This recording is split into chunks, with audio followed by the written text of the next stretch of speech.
Czekaj, do gwałtownego hamowania. No nie, nie, auta są przed nami. Ej, hamuję. Wyhamuję? Tak, sam, nic nie naciskam. Zielone, uwaga. To nie ja. O nie, ale kozackie.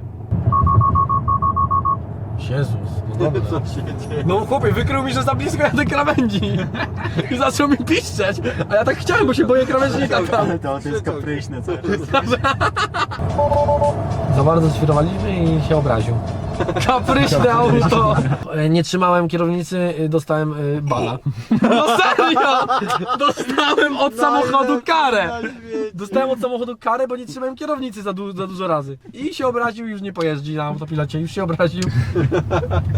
To jest